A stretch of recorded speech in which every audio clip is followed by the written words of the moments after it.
अस्सलाम वालेकुम, this is Mohammad Bilal Closewala, CEO of Closewala realtor and builders Bahria town Karachi. आज के इस कन्वर्सेशन का मकसद ईद के बाद आपको मार्केट की आगाही देना कि इस वक्त मार्केट के अंदर ऑन ग्राउंड करंट सिनेरियोज क्या चल रहा है, बिल्ट अप प्रॉपर्टी में काम हो रहा है या प्लॉट्स के अंदर हो रहा है, रेजिडेंशियल और कमर्शियल के अंदर क्या इस वक्त प्राइस का स्टेटस है और बायर का ट्रेंड इस वक्त किस तरफ है, किस पोजीशन की तरफ है, और जो इंटरनेशनल हालात हैं जंगी, उसके बाद जो है जिस तरह दुबई के अंदर भी रियल एस्टेट मार्केट का थोड़ा सा बहुत ज़्यादा फ़र्क आया है, तो वहाँ से जो बाहर से ओवरसीज़ पाकिस्तान का पैसा आ रहा है, साथ ही साथ गवर्नमेंट जो पॉलिसीज़ के अंदर थोड़ा सा जो है लचक दे रही है ताकि लोग यहाँ पे इन्वेस्टमेंट करें। तो इस कन्वर्सेशन का मकसद, इस पॉडकास्ट का मकसद ये सारी चीज़ों को डिस्कस करना है। तो आज हमारे साथ हमारे गेस्ट मौजूद हैं, फैसल शेरवानी साहब। अस्सलाम वालेकुम फैसल भाई, कैसे हैं? अल्लाह का बहुत एहसान है, अल्हम्दुलिल्लाह। फैसल भाई जो है माशाल्लाह, इनका थोड़ा सा बताएं, पिछले 25 साल से जो है रियल एस्टेट मार्केट के अंदर है, DHA और बैरिया टाउन कराची और DHA सिटी सब में डील करते हैं, और शेरवानी रियल एस्टेट सॉल्यूशन के CEO भी हैं। वेलकम फैसल भाई। Thank you very much. अच्छा फैसल भाई, ये बताइएगा इस वक्त मार्केट के अंदर बायर्स का कहाँ पर ट्रेंड है, किन परसेंट्स में काम हो रहा है, बाइंग हो भी रही है, नहीं हो रही है, और बड़े ऐसे ऐसे जो बैरियर की नेगेटिव न्यूज़ थी लोगों के जहन में तहत कितनी बार लोग मिलते हैं हमसे पूछें ट्रांसफ़र हो रहा है, प्रॉपर्टीज़ बिक रही है, यानी उन्हें ऐसा लगता है कि यहाँ कुछ भी नहीं हो रहा है। तो वो जो कमर्शियल की पाबंदी, वो समझते हैं कि वो सबके ऊपर पाबंदी लगी हुई है। तो वो चीज़ की भी ज़रा क्लैरिटी करते हैं कि क्या चीज़ का ट्रांसफ़र नहीं हो रहा है और किन चीज़ों का हो रहा है। और इस वक्त रेंटल्स के हवाले से भी थोड़ा सा डिस्कस कीजिएगा कि क्या रेंट पे खाली घर पड़े हैं या आबाद हो गए, और बिल्टअप प्रॉपर्टी में ज़्यादा काम हो रहा है या नॉन बिल्टअप में, और बैरिया होम्स का भी थोड़ा सा स्टेटस डिक्लेयर कीजिएगा कि किन 10 हो गया, 11 हो गया, कायद विलास, स्पोर्ट्स सिटी विलास, पैराडाइज, तो कहाँ पे ज़्यादा रुझान है और कौन सी चीज़ जो है अंडर वैल्यू मिल रही है जो समझते हैं लोग के लेनी चाहिए इस वक्त। शुक्रिया बिलाल भाई, आपने एक ही सवाल में बहुत सारे सवाल कर दिए हैं, तो मैं आपको जो है इसका स्टेप बाय स्टेप जवाब दूँ। जिस तरह से आपने शुरू में इंट्रो में आपने बताया था कि इंटरनेशनल हालात के बाद जो है वो रियल इस्टेट में लोग जो चीज़ समझ रहे हैं कि आप बिल्कुल चेंज हो जाएंगे रियल इस्टेट में हालात, और सारा सरमाया जो है वो पाकिस्तान में आ जाएगा। देखिए, एकदम से सारा चीज़ सरमाया एकदम से तो नहीं आता, वो स्टेप बाय स्टेप होता है। अच्छा, कल जो है वो आपने हमारे वज़ीर दाखिला की भी एक गुफ्तगू सुनी होगी, जिसमें उन्होंने कहा है कि जो लोग पाकिस्तान से अपना सरमाया बाहर लेके गए हैं वो भी पाकिस्तान में लेके आ जाएं, और उन्होंने तो यहाँ तक कहा कि अगर वो 35% 40% भी लेके आ जाए तो हमारी इकनॉमी बहुत बेहतर हो जाएगी। तो इंशाल्लाह उम्मीद की जा रही है कि सिर्फ रियल इस्टेट में पैसा नहीं आएगा, और ओवरऑल जब मुल्क में पैसा आएगा तो जाहिर सी बात है उसका कुछ हिस्सा जब अपने हमारे रियल इस्टेट में लगेगा, और ख़ास तौर पे दुबई से के जो एकदम हालात चेंज हुए हैं, इंटरनेशनली तौर पे जो हालात चेंज हुए हैं, तो उसकी वजह से उम्मीद की जा रही है कि अब रियल इस्टेट में बेहतरी आएगी। और सबसे बड़ी बात यह है कि अब गवर्नमेंट को भी अंदाज़ा हो गया है हमारी कि जब तक हम अपने पाकिस्तान के लोगों को बेनिफिट नहीं देंगे, ख़ासतौर पे टैक्सेस के हवाले से छूट नहीं देंगे, कि वाइट मनी ब्लैक मनी का जो सिलसिला था गवर्नमेंट की तरफ से बीच में बड़ी प्रॉब्लम्स आ रही थी, तो उसकी वजह से लोग घबराते थे। अच्छा, रियल इस्टेट सेक्टर में इन्वेस्टमेंट करने से ये होता है कि सिर्फ ये एक छोटा सा एक सेक्टर नहीं है, बल्कि इससे बहुत सारी हमारी इंडस्ट्रीज चल रही होती हैं। यानी सबसे पहले आप अपनी लैंड लेते हैं, और जब आप कंस्ट्रक्शन करने जाते हैं तो एक कील से लेके AC तक जो है इसमें तकरीबन 60-70 इंडस्ट्रीज आ जाती हैं, तो उसका पहिया चलता है। सर, अगर हम बात करें तो क्योंकि हमारा जो एरिया है वो डिफेंस, क्लिफ्टन और बैरिया टाउन जो इतनी बहुत बड़ी मार्केट है, तो उसमें अब लोगों ने इंक्वायरीज करना शुरू कर दिए। फिर आपका जो सवाल था कि कहाँ पे इन्वेस्टमेंट करनी चाहिए, यानी कि बाइंग बिल्डअप में ज़्यादा हो रही है, प्लॉट्स में हो रही है, फेज़ 1 में हो रही है, फेज़ 2 में थोड़ा सा ये भी, तो वही मैं आपको बता रहा हूँ कि हमारे पास जो है वो पिछले दिनों से आपने भी नोट किया होगा, जो इंक्वायरीज आ रही हैं वो ये कहते हैं कि यार आप हमें प्लॉट बता दीजिए, कंस्ट्रक्टेड प्रॉपर्टी बता दीजिए, जिसमें खासतौर पे विलास हैं, छोटे विलास हैं, 125 गज के, 250 गज के, ज़्यादा इंक्वायरीज आ रही हैं।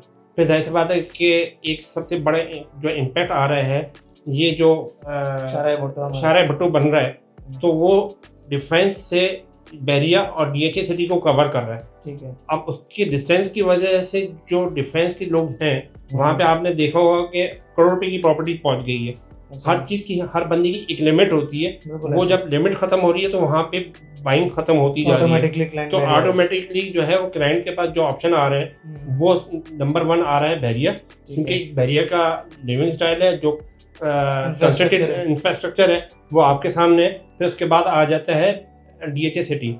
अच्छा, जब एज अ एंड यूज़र रहने के लिए आप कोई भी आता है तो वो जो सर्वे करता है, विजिट करता है, तो जब वो बहरिया के अंदर इंटर होता है तो उसको ये पता होता है कि यार मैं अगर बहरिया के अंदर आ जाऊँगा तो उसको फिर शहर में कहीं पे भी जाने की ज़रूरत नहीं होती। यहाँ पे हर चीज़ उसको अवेलेबल मौजूद है। सही है। कोई भी अच्छा, एक चीज़ें हों तो आपको यहाँ पे मिल जाती करता हूँ थोड़ा सा इसी सवाल से। अच्छा हुआ आपने पॉइंट डिस्कस किया। लोगों को ये भी बताएं, लोगों के जहन में कि वहाँ पेट्रोल पंप नहीं है, अच्छे हॉस्पिटल नहीं है, या अच्छे मार्केट्स नहीं है, अच्छे सुपर स्टोर्स नहीं है, तो क्या क्या चीज़ें यहाँ पे अब तक आ चुकी हैं, थोड़ा सा शॉर्ट सा हमारे व्यूअर्स को वो भी बताएं ताकि उन्हें अंदाज़ा हो कि यहाँ पे स्कूल, हॉस्पिटल, जो इंसान की बेसिक ज़िंदगी की बुनियादी ज़रूरत होती है, तो वो थोड़ा सा वो भी डिस्कस करें। देखिए, बहरिया का एक सबसे बड़ा प्लस पॉइंट ये है कि आप जैसी बहरिया में एंटर होते हैं ना तो आपको एक बहुत बड़ा कमर्शियल मिल जाता है। सही है। फिर बहरिया की टाउन प्लानिंग में एक सबसे बड़ी अहम चीज़ ये है कि हर पीसन में बहरिया ने अपने एक शॉपिंग गैलरी रखी हुई है। शॉपिंग गैलरी में छोटी ज़रूरती ज़िंदगी की आपको सारी चीज़ें मिल जाती हैं। इसको आपको कहीं बाहर जाने की ज़रूरत नहीं पड़ती। इवन कि अब तो यहाँ पे बड़े बड़े ब्रांड्स आ रहे हैं। मेन जिन एवेन्यूज़ पे जितनी भी शॉप्स हैं वहाँ पे आप देख रहे होंगे ऐसे ऐसे सारी ब्रांड्स आ रहे हैं। और अगर किसी ने ग्रॉसरी या बहुत सारी चीज़ें जो लेनी होती हैं वो इम्तियाज़ है, इम्तियाज़ के सामने जो है वो एक ही सुपर मार्केट है। एक ही सुपर मार्केट में आपको मैं बताऊं कि एक जो छोटी सी दुकान से लेके बड़ी दुकान तक मौजूद है। यानी कि वहाँ पे आपको जो है ना सुई धागा भी मिल जाता है। सही है ना, टेलर भी मिल जाते हैं। इस तरह की छोटी छोटी आइटम जो है ना वहाँ पे बहुत बड़ी मार्केट बन गई है। तो उसकी वजह से बहरिया में आने वाले को जो यहाँ पे रिहाइश अख्तियार करता है उसको फिर शहर में कहीं जाने की जरूरत नहीं पड़ती। ऐसे तो ये टाउन प्लानिंग, जितनी भी इंटरनेशनल टाउन प्लानिंग होती है ना उसका बहरिया ने बड़ा ख्याल रखा है। और उसी की वजह से बहरिया ने हर पीसन में अपनी मस्जिद रखी है, शॉपिंग गैलरी रखी है, ताकि किसी के पास अगर कन्वेंस नहीं भी है तो वो अपनी रोज़मर्रा की जो ज़रूरत ज़िंदगी है वो उसको वहाँ से अवेल कर सके। ठीक है। अच्छा, एक और चीज़ भी लोगों के जहन में होता है कि यार ये कराची से जो लोग आते हैं टुवार्ड्स, हम कह लें आयशा मंजिल और ये इशारा है पाकिस्तान और सोहराब मोडल आसिफ जो सीधा हाईवे को टच करता है, इस साइड पे जो लोग रहते हैं यानी कि गार्डन, क्लिफ्टन जो इस तरफ से, इसी तरीके से कुछ लोग मलिर साइड, जौहर, गुलशन, तो लोगों का कंसर्न है कि यार घर में एक गाड़ी है वो चली जाती है या ऑफिस लेके चले जाते हैं या कोई बिजनेस पे चली जाती है, उनके आने जाने के लिए ईवी बस के बारे में लोगों का बड़ा कंसर्न होता है।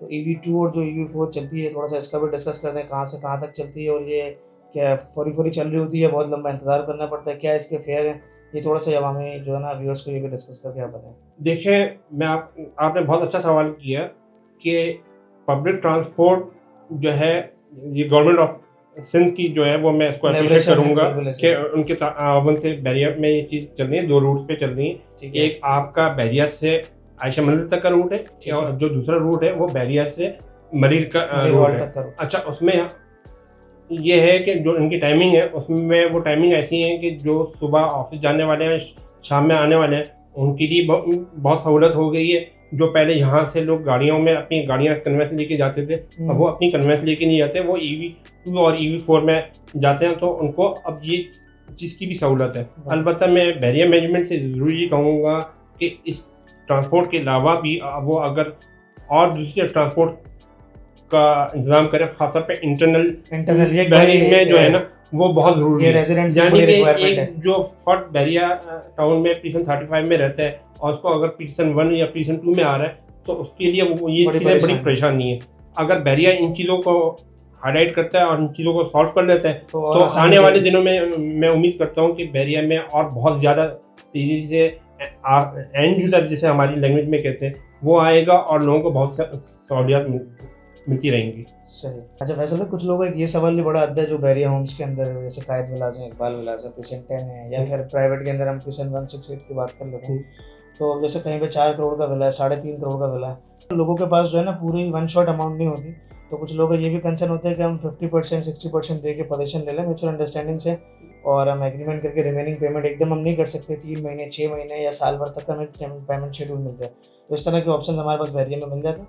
बिल्कुल मिल जाते हैं। असल चीज़ होती है आप की जो खरीदार है और सेलर है, ठीक है, अगर उसकी टर्म्स कंडीशन आपस में डिसाइड हो जाती है और अंडरस्टैंडिंग हो जाती है। देखें ना, ये एक चीज़ होती है, बाज़ लोग एग्री कर लेते हैं, बाज़ लोग इस पे घबरा रहे होते हैं। ठीक है। असल चीज़ होती है कि वो जो पैसा दे रहा है और जो पैसा ले रहा है उसमें आपस में रहनी हम आंगी अहम जरूरी है, है। सही ना। वो ऐसा। अगर है उसको, और खासतौर पे बेचने वाले को ये पता है कि अगर ये इन्होंने जो कमिटमेंट की है वो फुलफिल कर लेंगे तो उसको कोई इशू नहीं होता।